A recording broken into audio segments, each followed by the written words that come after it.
Hello दोस्तों, मेरे new video में आप सभी का स्वागत है। दोस्तों, आज हम बात करेंगे कि अंडर कंस्ट्रक्शन प्रोजेक्ट के बारे में। मेरे एक सब्सक्राइबर ने मुझे पूछा कि sir, is it completely safe two by under construction property. तो मेरा आंसर है हाँ, यस। आप परचेस कर सकते हो।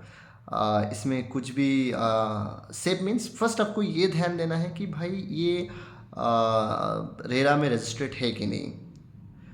अगर रेरा में रजिस्टर्ड है तो उसके बाद आपको क्या करना है, उसके बाद आपको जो भी लीगल डॉक्यूमेंट्स भी आपको रेरा के वेबसाइट में मिल जाएगा वो प्रोजेक्ट के बारे में, वो सब भी आपको चेक करना है कि हाँ ये पूरा लीगल है कि नहीं। उसके बाद अगर आपको वो प्रोजेक्ट में अगर आपको जाना है कि तो उसके बाद बहुत सारा डॉक्यूमेंट भी मिलता है, जैसा लैंड के डॉक्यूमेंट, बहुत सारे एनओसी मिलेगा। तो वो सब डॉक्यूमेंट बिल्डर के पास रहता है, तो आप वो सब लेके भी लीगल वेरिफिकेशन कर सकते हो। तो इसमें कुछ प्रॉब्लम नहीं है। अगर हाँ सब कुछ ठीक है तो आप ले सकते हो, बट फर्स्ट ऑफ ऑल आपको चेक करना है कि भाई रेरा में रजिस्टर्ड है कि नहीं। अगर रेरा में रजिस्टर्ड नहीं है तो आप नहीं, मतलब वो अच्छा नहीं, मतलब वो प्रोजेक्ट में नहीं ले सकते आप। और बहुत सारे लोगों को ये भी एक क्वेश्चन है कि सर हाँ, रेरा में अगर रजिस्टर्ड है तो उसके बाद भी तो लिटिगेशन में अटक सकता है। तो भाई ये कोई नहीं बोल सकता है, तो इसलिए मैं बोलूँगा देन आप अवॉइड करिए जो छोटा बिल्डर है। मान के चलिए B grade C grade builder है, लोकल बिल्डर है, ये सब आप अवॉइड करिए। तो उसमें थोड़ा सा अगर प्रॉब्लम हो गया तो उन लोगों के पास मनी फ्लो भी नहीं है, ये सब नहीं कर सकते। तो इसलिए आप रेपुटेड बिल्डर जो है वो सब बिल्डर में आप जाके परचेस कर सकते हैं। तो रेपुटेड बिल्डर में क्या क्या आता है इन बैंगलोर, तो बैंगलोर में अगर आप देखेंगे तो रेपुटेड बिल्डर में आता है आपका Prestige, is a big brand इन बैंगलोर। उसके बाद शोभा आता है, this is also big brand. Shobha, Puravankara, Godrej, provident, assets, ये सब प्रोजेक्ट में आप ले सकते हो। तो इसमें कुछ भी प्रॉब्लम नहीं है। आप under construction property, under construction project में ये सब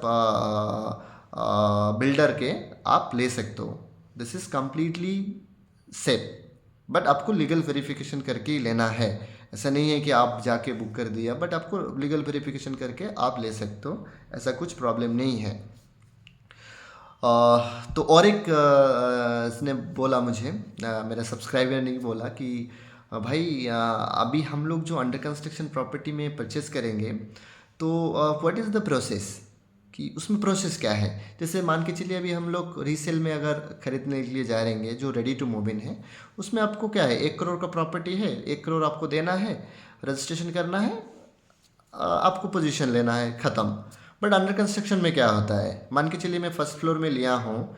एक आदमी ने मुझे क्वेश्चन किया था, मतलब एक बायर ने क्वेश्चन किया था कि भाई अब मेरा फर्स्ट फ्लोर में है, तो अभी जो कंस्ट्रक्शन लिंक पेमेंट प्लान है तो मेरा फर्स्ट फ्लोर तो वो 2 महीने में बना देगा, तो 2 महीने में कि मेरा पेमेंट ले लेगा क्या? नहीं है। ये टोटल प्रोजेक्ट का कंप्लीशन जब होगा तभी आपका पेमेंट 100% जाएगा। मान के चलिए आपका फ्लैट फर्स्ट फ्लोर में है, 2 महीने 3 महीने 4 महीने के अंदर फर्स्ट फ्लोर हो गया तो आपको 100% पेमेंट नहीं करना है इसमें। तो इसमें क्या होता है, इसमें होता है 20:80। तो 20% बिल्डर इनिशियली आपसे मांगेगा। 20% मीन्स 20% में क्या होगा, आपका सेल एग्रीमेंट होगा कि आप 20% दे दिया, आपका सेल एग्रीमेंट हो गया। बाकी 80% क्या करेगा, कंस्ट्रक्शन लिंक पेमेंट प्लान में। कंस्ट्रक्शन लिंक पेमेंट प्लान क्या होता है, जैसे जैसे आपका कंस्ट्रक्शन होगा वैसे वैसे आपको पेमेंट भी आपको देना है बिल्डर को। मान के चलिए आपका फर्स्ट फ्लोर हो गया तो फर्स्ट फ्लोर का आपको पेमेंट भेजेगा कि 6% 7% जितना भी होगा आपसे मांगेगा कि हाँ भी हाँ दे दीजिए फर्स्ट फ्लोर का। थर्ड फ्लोर हो गया फिर एक डिमांड आएगा आपको। तो ऐसा 2 3 महीने 3.5 महीने के अंदर अंदर आपको एक एक पेमेंट आपको बिल्डर को देना है। तो ऐसे और भी ये है होता है कि बिल्डर क्या करते हैं, इनिशियली 20% लेता है। तो अभी किसी के पास होता है कि नहीं मेरे पास अभी 20% नहीं है, मैं 10% दे के सेल एग्रीमेंट कर सकता हूँ कि नहीं। हाँ, आप 10% दे के भी सेल एग्रीमेंट कर सकते हो। तो 10% में क्या होता है, 10% में दे के सेल एग्रीमेंट कर दिया, पर बाकी 10% बिल्डर को चाहिए वो आपको बैंक से आना पड़ेगा। बैंक मतलब आप बैंक सेंक्शन कर दीजिए, बैंक 90% लोन, कोई कोई बैंक आपको 90% भी लोन सैंक्शन करेगा, तो उस बैंक में जाके अगर आप करेंगे 10% दे दिया, और बैंक कब आपको लोन देगा, जब आपका सेल एग्रीमेंट होगा। तो मिनिमम बिल्डर का जो क्राइटेरिया रहता है वो 10% दे के आप सेल एग्रीमेंट कर सकते हो। इवन बहुत सारे छोटे छोटे बिल्डर है जो आपको 5% भी करते हैं, ऐसे रहता है। बट इनिशियली जो चलता है, मतलब ए ग्रेड बिल्डर में जाएंगे तो 10% दे के सेल एग्रीमेंट कर दिया, बाकी 90% बैंक से आएगा। तो ऐसा मतलब मान के चलिए 3 साल के बाद आपका पोजीशन है तो 3 साल तक ही आपका पेमेंट जाएगा। वैसा 6% 7% जो भी रहेगा आपका, कैलकुलेट करके जो भी आएगा 3 साल में, वैसा वैसा करके परसेंटेज आपके लेते रहेंगे। And at the time of position आपको 100% पेमेंट आपका पेमेंट हो जाएगा, बस कुछ मिनिमल पेमेंट बचेगा, 5% 10%, ये सब पेमेंट क्या करेंगे at the time of position आप पे कर दिया, आपको आप पोजीशन ले लिया, उसके बाद आपको रजिस्ट्रेशन करना है। So this is the process of construction link payment plan. तो दोस्तों यही है। एंड और किसी ने पूछा मुझे कि प्रेस्टीज का जो पेमेंट होता है वो कैसा पेमेंट होता है।